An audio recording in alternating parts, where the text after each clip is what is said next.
A chance to read his bio in this week's newsletter. It was very, very interesting. And here's just a few of the highlights of his extensive resume. As I said, he is the owner and producer of Fake Wood Wallpaper, which is an independent production company. He's speaking today about the new Hollywood film and television in Georgia. And I know we've seen at least for me in Smoke Rise, I've seen a lot of those directional signs to movies. Tony is a native Atlantan, and he has recently worked with Ang Lee. That is the correct pronunciation. Thank you. I always worry about that. Okay, he is also an activist, which I was excited to read about. His job as a location manager occasionally overlaps with his support of Places in Peril. It's the Georgia Trust's program to identify historic sites threatened by demolition.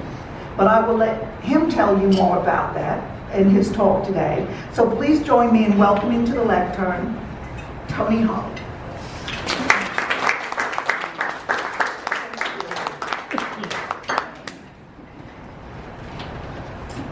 Hello, everyone. Hello. Thank you for having me. Thank you for the lunch. And I am here to talk about the growing, actually exploding, film industry that Georgia has witnessed over the past 8 years. And what does that mean for each of you and the community of which I'm a part of?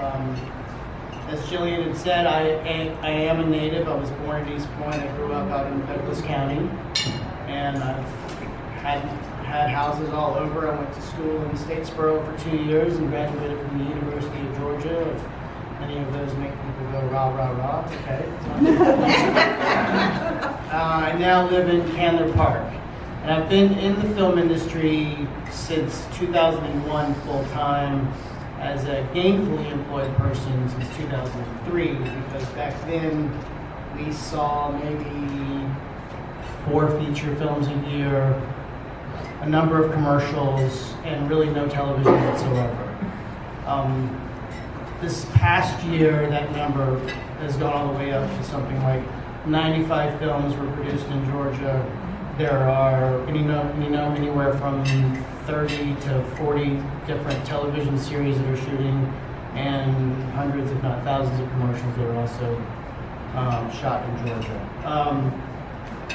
What you witness personally is the signs that you see pointing you here and there, the trucks that are on your street if they're in your neighborhood, the police officers, security guards, portable restrooms, portable air conditioner units, all of that, DOT signage, that all comes from me. My particular craft is as a location manager, which means that I find the site to the script or whatever the medium is.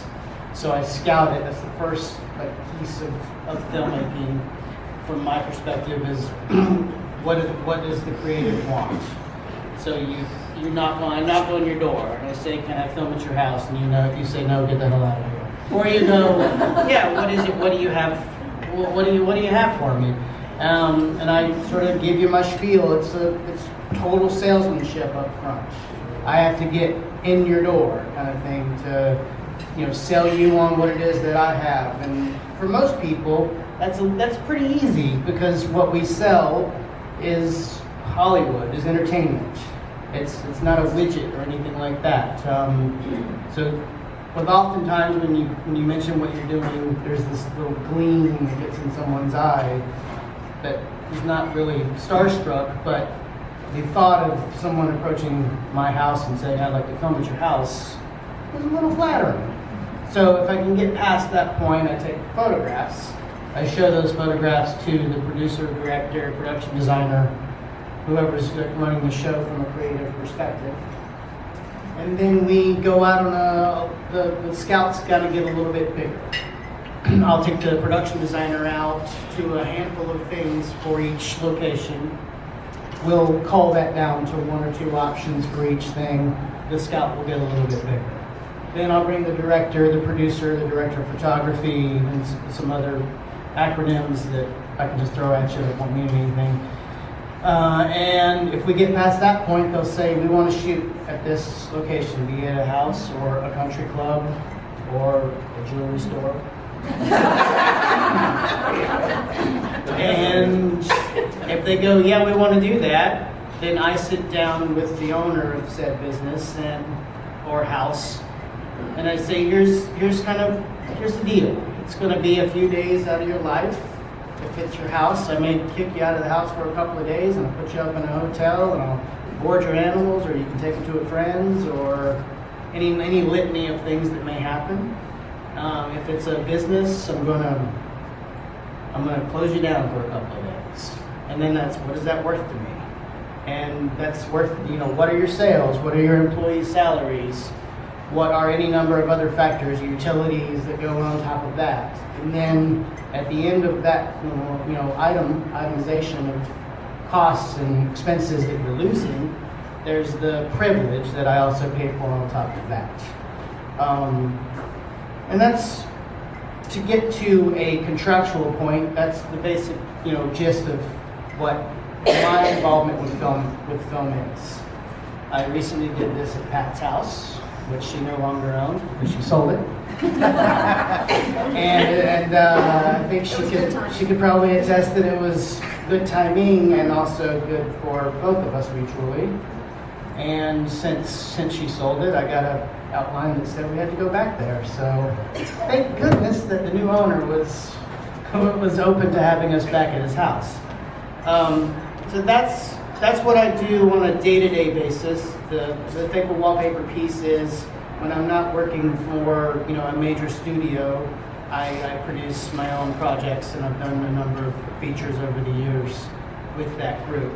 And it's a vastly different animal, just mainly from the perspective of when I knock on your door, my wallet is very bare.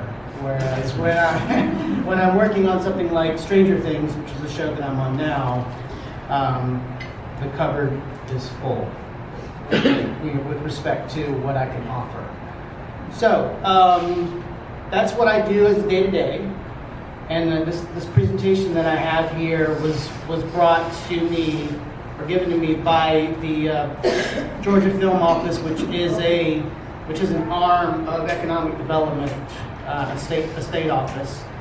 And essentially, I can kind of run through this, but it highlights why we're doing so well as an industry here. And the bottom line of all of this is it's an incentive-laden sell.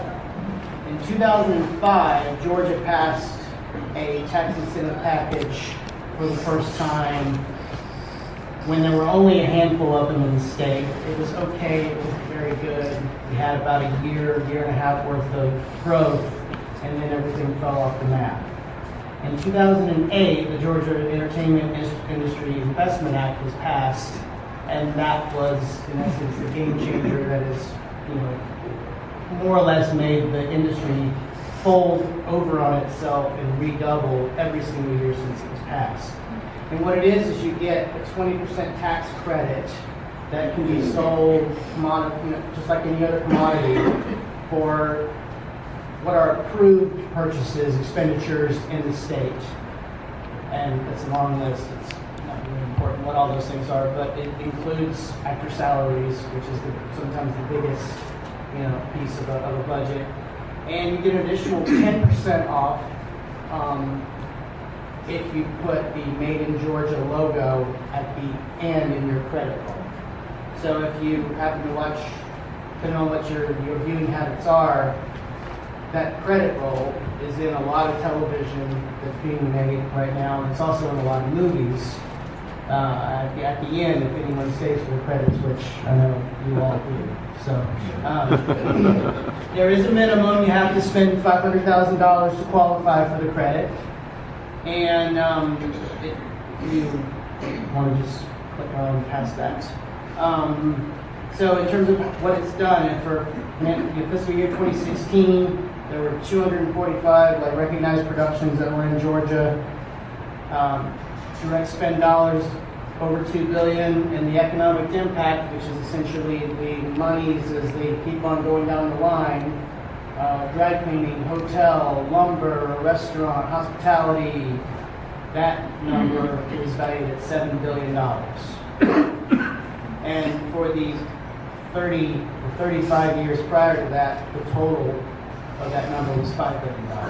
So we had a good year last year. That's the 30% credit, which is the 20 plus 10. The infrastructure is what will keep us here to a large extent if the incentives go away. The incentives are at the whim of the legislature. We have right now a governor who is very much in our corner. There was a sunset clause written into the 2008 package that was effectively kicked down the road indefinitely in an omnibus tax bill that was passed last year.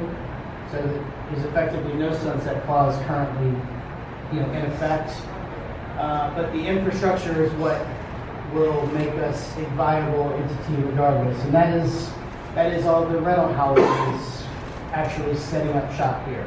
Studios opening offices again, which back in the 90s, Warner Brothers, Dimension, a lot of studios actually had offices in Georgia, and they all left in the late 90s.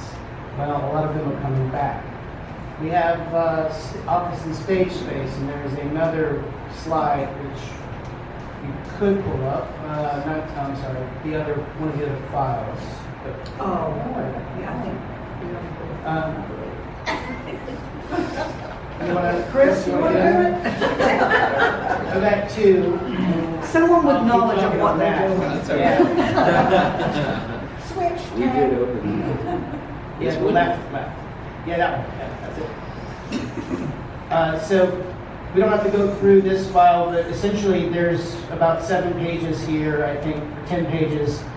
These are stages, stage and office space that are available to us as an industry, be it 5,000 square feet of just office space, or incredibly large facilities that have hundreds of thousands of square feet.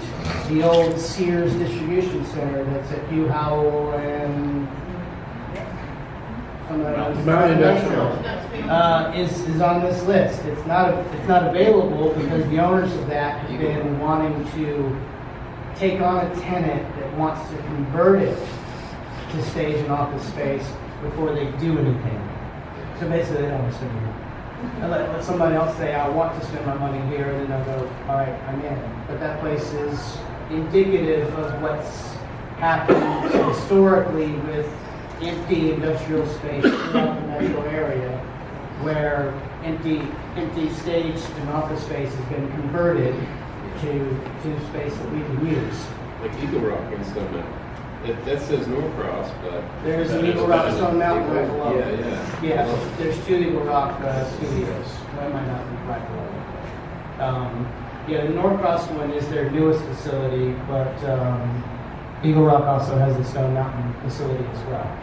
Yeah. And that's all over the city and the metro area. Many of those are just conversions of in industrial. Pinewood was a direct build. Pinewood is the big James Bond Star Wars studio in London that when they expanded for the first time ever, they decided to expand in Georgia a few years ago. And they signed a 10-year lease with Marvel Studios to do every one of their films in Georgia. So every Captain America, Avengers, Iron Man, for the last 2 Spider-Man, all of those have been basically shot here in Georgia, in Pinewood. Not exclusively because this doesn't look like New York. So they will go to New York, but all the giant green screen and stuff that we do is out of Pinewood.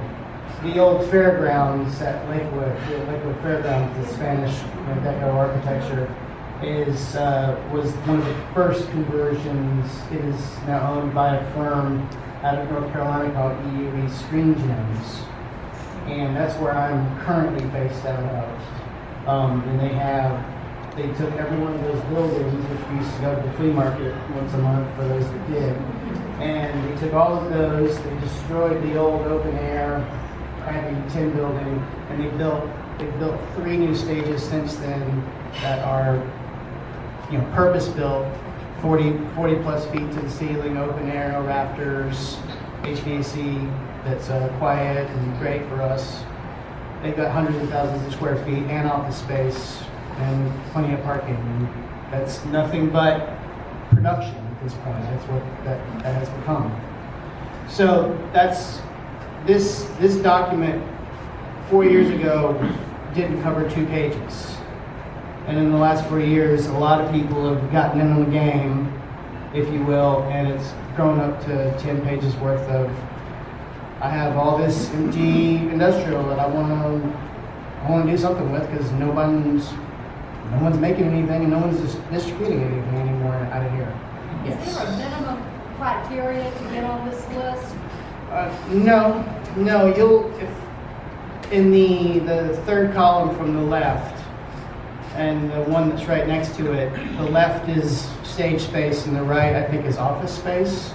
You'll see several of them if you scroll through where they have 0 stage space and they have nothing but office space and they've only got like 12,000. Like North Atlanta Studios down there, second from the bottom, they only have 5,500 square feet of stage space and 1,000 square feet of office space. Now that's small, it's extremely small. I don't know what kind of business they get in there, but over to the right of the dock is, which you can't see right now, but it gives the tenants that have been in those spaces, not all of them, and no one's been in that tiny little guy, but there's no minimum, no. If you have a building or know someone who's in the commercial game, the taller the sort of stage warehousey space is, the better off it's going to be for us. If it's 14 feet to a rafter, that's not good. If it's 22 to 28, that's pretty good. Anything above that's phenomenal. Of course, there hasn't been a lot of building over 24 feet to a rafter in decades, so airplane hangars and that kind of thing are, but the taller it is, the better for us. Yes? Well, just a quick question, but now, Casey, you've been involved with it. Yeah, we've leased to the movie industry and a lot during the recession because we had a lot of empty buildings and we were able to fill that gap. So, again, it's like reminiscing some of your comments. Right. Working with site selectors, that's exactly what they were looking for. Mm-hmm. Yeah. And there's some people like you that just stayed in it. Because when the economy came back, whatever the model of the property they had to like what we had better, or it just didn't come back. So there's a lot of buildings that just fully bought into the to the production side of things. But you can.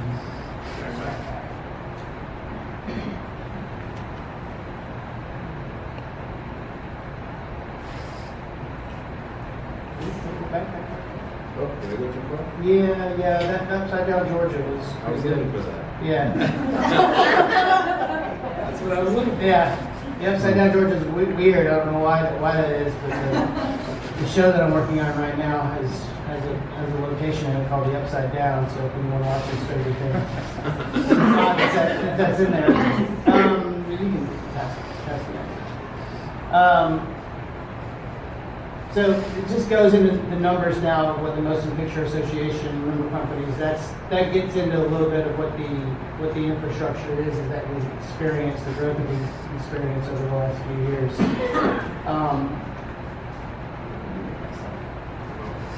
So the doc that I just showed up, I just brought up before, it relates to this, which is the stage space that we have, and that. The one that was up went into detail of where everything was, what they offered, and the projects that have been there before.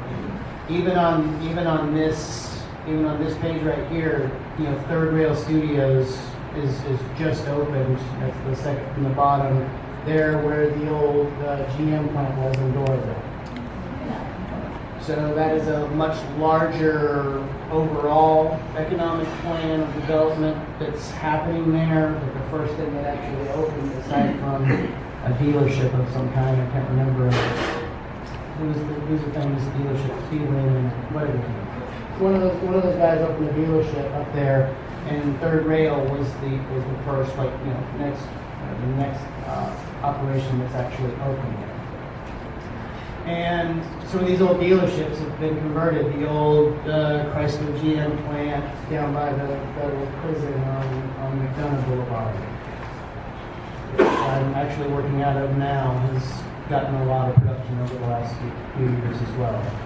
And those are all over the place. Atlanta Media Campus is the old OFS, which was before it was OFS. It was, what's the name of that fiber optics communication company that was so big at Jimmy Carter, and that massive building. That's the Atlanta Media Campus. Screen Gems is Lakewood. Raleigh is where Walking Dead shoots. Palm County. That's a example of what not to do. The county built this 2 stages and some office space out in Dallas, which, if you've ever been to Dallas, it's not a lot going on out there. And it's not easy to get to. And they built this with zero feedback from the industry, and once they built it, no one wanted to go out there. They've had very few, bites, if you will, fishes on the hook. And I think at this point, it's county owned, so it's taxpayer owned. They are trying to get out, so it's not like it's all roses. But Tyler Perry, just got this really sweet deal with Fort McPherson, where he got 80% of all the good stuff there, and he's going to move his headquarters from Greenbrier, which he had gotten from Delta, to Fort Mac over the coming years. But the great thing about what he's doing, because he has so many wonderful old buildings, is he's building back lots. Like, the back lot, sort of the idea of it's a facade of the downtown street, or it's an airport or a hotel or whatever it is. It's like a controlled, shootable environment. He's building all of that, and he's making it available to the rest of the industry on a rental basis, which is really good. And then Eagle Rock, which we talked about, Pinewood, that's the normal stuff, and so. I cannot read any of that. But in summation, it goes over what the infrastructure growth that we have experienced here. We talked about studio space, banking and financial, some of the, like my employer of record, if I'm working for Netflix, is not Netflix. It's a payroll company that's out of Los Angeles. Well, they've set up shop here in Atlanta, and a lot of the payroll services have done the same thing. The equipment rentals, all the major rental houses, from camera and lighting, which are the 2 main things, they all now have operations here in Atlanta. And then there's local casting companies, production companies, post-production companies, transportation, the trucks that you see everywhere. They were all just Lightning. Lightning was the thing that everyone would see. And now there's Lightning and Haddad and Transportation Resources, Hollywood Trucks. They're all here in Georgia, not just rolling around, but they actually have operations here, which means people that are employed. Still can't see me. The state has set up a Georgia Film Academy, because the one thing that we've suffered from over the years is this workforce employs a lot of people. There's probably 250, 300 people on the show that I'm working on right now. You don't see those people on set necessarily. There's maybe 90 people that will be on set at all times, but we have carpenters and set decorators and painters and any number of construction people and a lot of technical work. And the problem is that it's real easy if you're a company out of California and you're going to get 30% back in all of your expenditures, that you can just say, hey, I can't find Tony's position, I'm just going to bring that person from LA. And that's something that we always suffer from because we're also a right-to-work state. So there was no union, we can't demand that I be hired locally. Even though my position, of any position on a film set, seems the most obvious to come from a local, it's still not always the case. So the state has set up a film academy so that we can get actually, local people, not people moving here in the workforce on a greater, more substantial basis.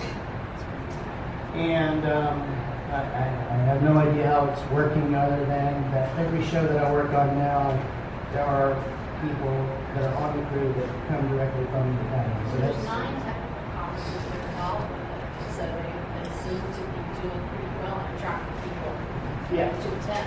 Yeah, I mean, it's I don't know what the numbers in terms of how we're doing relative to other industries from a growth perspective, but it has to be really significant as to how Georgia's film production world is doing relative to its banking and financial sectors or whatever it is.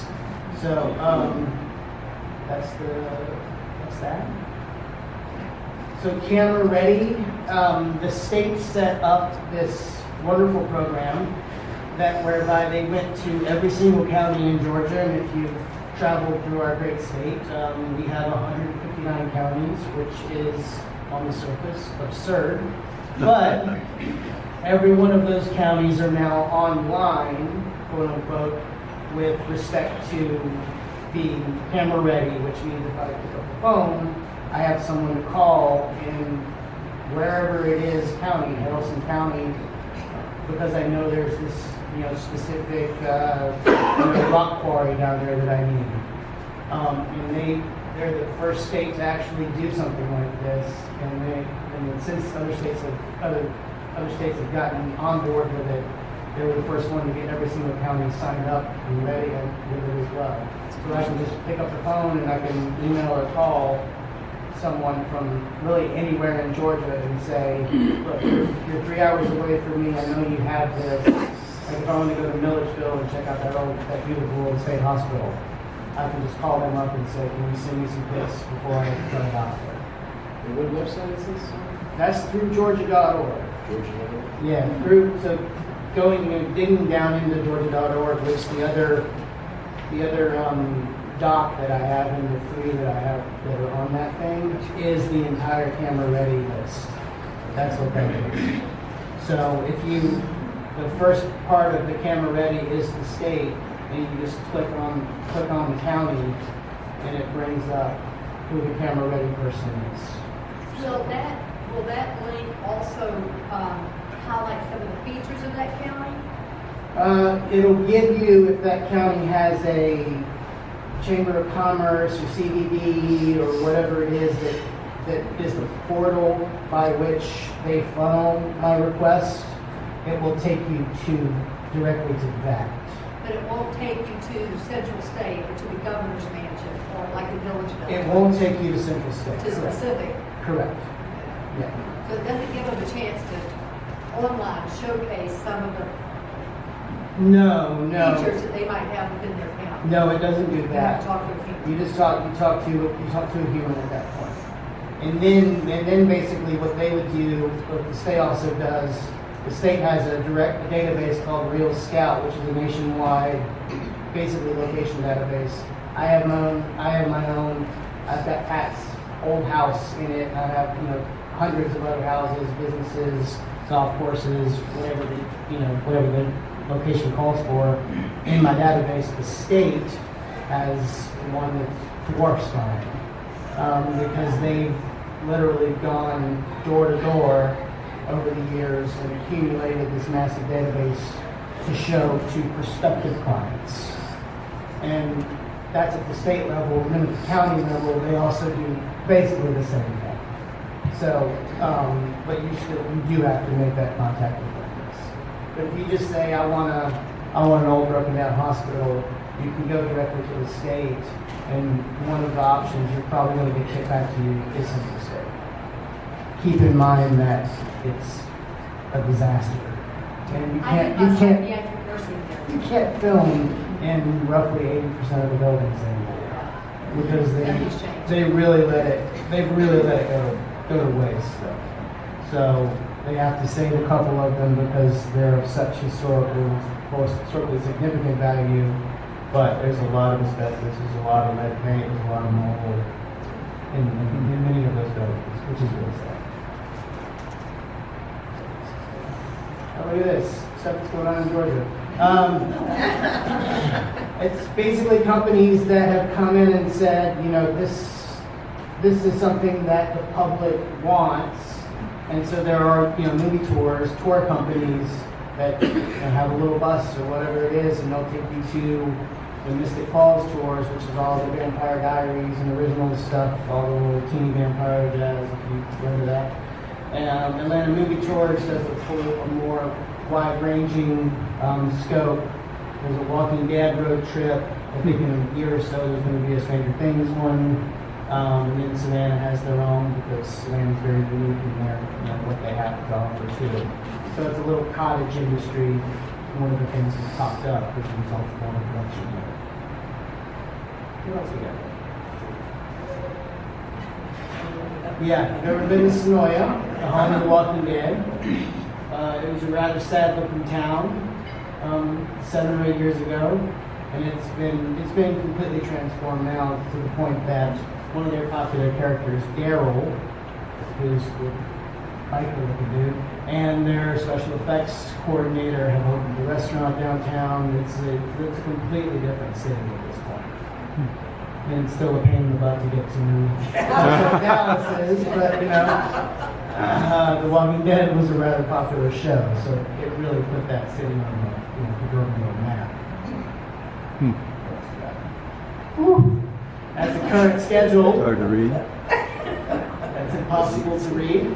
I think along the top there, the top is dates by maybe quarter or every other month, but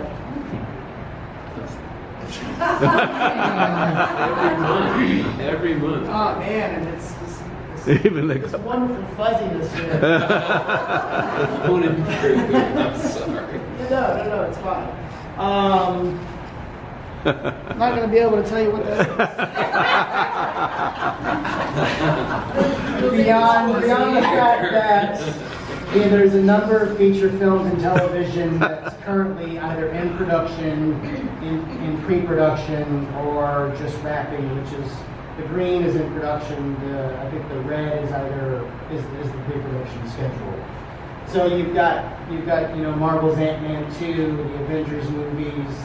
There's various feature films, Benefit, there's a bunch of television that's shooting. The latest 24, if anyone watches that, you may not know it, but it was actually shot here in Georgia. The new MacGyver, which anyone watches that. Yeah, cool. It's not good, but you know. That's shot here in Georgia. Yeah, the guy's cute. Yeah.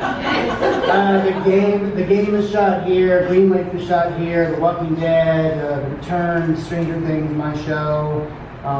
Really, it just kind of goes on and on and on. The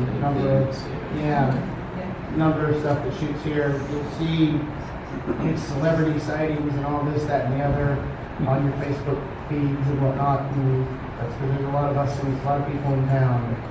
We're just hanging out. How can you find out where they might be the extras?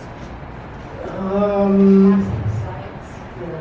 If Facebook, there's probably a dozen active sites on Facebook. It's there is the easiest place the one-stop shop is there's an online publication called Oz Magazine, which has been here for years. they publish a source book, which is a complete compilation of crew members, vendor services, hotels, restaurants, casting companies, production companies, editors, everything. It's a full range of anything that touches the business. Within that publication, you don't have to get the source book to see it. There are casting companies, and there are extras casting companies. So in terms of background casting, that's extras casting. And there are really only a handful that do pretty much every show. And most of those companies have a large social media presence. And basically it's, if you go to Casting Tailor Made or whatever the name of the company is, they have a reach out and get in on the action sort of portal. It's incredibly boring. They pay you too much. Yes. Georgia's been very successful, obviously, on the production side of things. How do we stand on the post-production side? Terrible. Yeah, it's the one thing it's easy. It's an easy sell for the umbrella that is Hollywood to keep post-production back home. Not that it all happens here, because the beauty of digital technology means that you can pretty much edit as you shoot.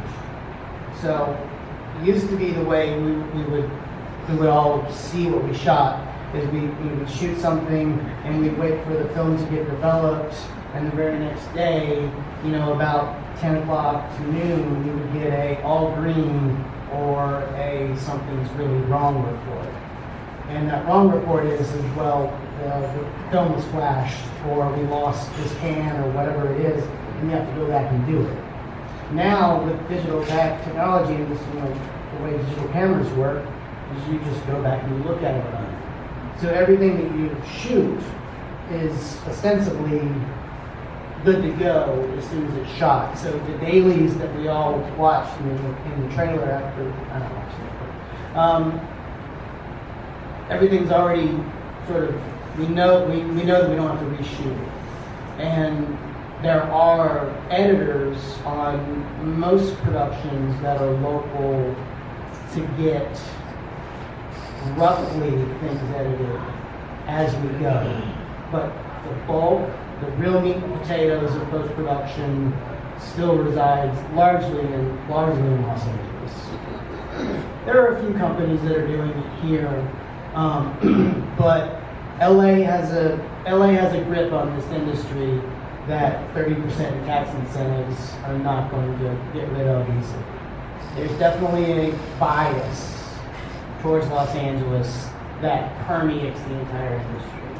And it's not to the detriment necessarily of everyone, but like sound editing, visual effects, those parts of post-production largely do still stay back home, because it's a lot of sitting in front of a computer doing work. So it doesn't have to happen on the ground where it's being produced. I have a two-part question. Is it worthwhile or possible for someone to say, hey, I have a home you might be interested in? Yes. How do you do that? But also, does the homeowner have a say in what is being filmed? Yes, so I can answer the first question in two different ways. One, I have a lot of business cards with me here. So if you'd like to get involved in that way, have your house or your business considered, let me know. The second part, which gets back to the more statewide version, is through Georgia.org, through the film office. You can literally email them and say, hey, I'd like to get in your database, in your Real Scout database, and I can get that before we're done, the person to talk to or the email to send to. And if it's a timing issue, they can send someone out, or it's just as easy half the time for someone like me to get the photographs and the information and then just send it forward to them. That way they send it out to everyone, or it's available to everyone. The second part of your question was, oh, can you control content? Sure, you can. You know, most people will say to me, I don't want porn shot in my house. You know, well, yeah. I don't know how many people are knocking on doors to perform that kind of activity in a house. I know it happens because it's a large industry. But let's forget porn for a second. So, and then we get into things like horror, or you have a moral or a religious, objection to. Just ask the question: is what are you shooting? And unless I'm just like not a good human being, I'm going to tell you what it is that what I'm shooting. And I don't need to hold back facts or hide any punches, because you need to know that if you're going to let someone into your house, regardless of what it is that they're shooting, it's an incredible disruption. It is, because it's letting at any one time 40 to 60 people into your home for a large chunk of time. The film days are usually 12 and a half hours of actual production, which when you take into account the setup time and the breakdown time, most film days are about 15 to 16 hours. So that's why we keep you out of the house. That's why I put you up in a hotel. It's rare that someone comes into your house and you can just like hang out and watch. Like a commercial you could, because there's only 25 people. But it's such an ordeal. But yeah, if you don't like what they're selling, just say no, kind of thing. I'm having so much fun watching The View, Betty and Joan, and Right. FX. And what is fun is watching them be on site. Like right now, they're filming Hush Hush Sweet Charlotte. So they're in Louisiana with the plantation house. But then they go back to Hollywood and shoot the interiors, where they rebuilt the interiors for Right. tour. Is that still happening, or has the industry progressed such that you can get it all done on site? You can get it all done on site. There's a bit of a demarcation in building versus location shooting between feature films and television. So you think about the episodic television series that plans or would like to be in production for 6 seasons. Those primary locations that they go back to over and over again, kicking you out of your house once a month for 6 months is really trying. So what I'll do is, if I like your house, whenever I want to film at it, I'll film all the exteriors at your house, and then I will build the interior on the soundstage. All of the primary locations that I have for my show that are domestic interiors, all the houses, save for the one-offs like Pat's, we built on stage, because we expect to have those locations for years. Any last questions? Okay, so Thank you all.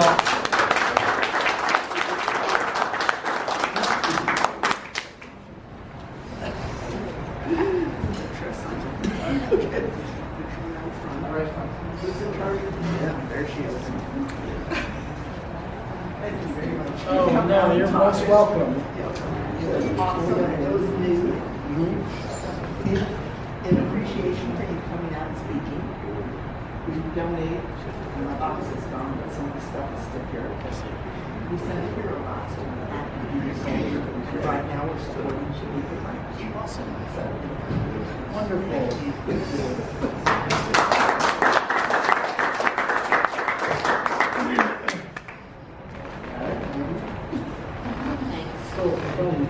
Thanks.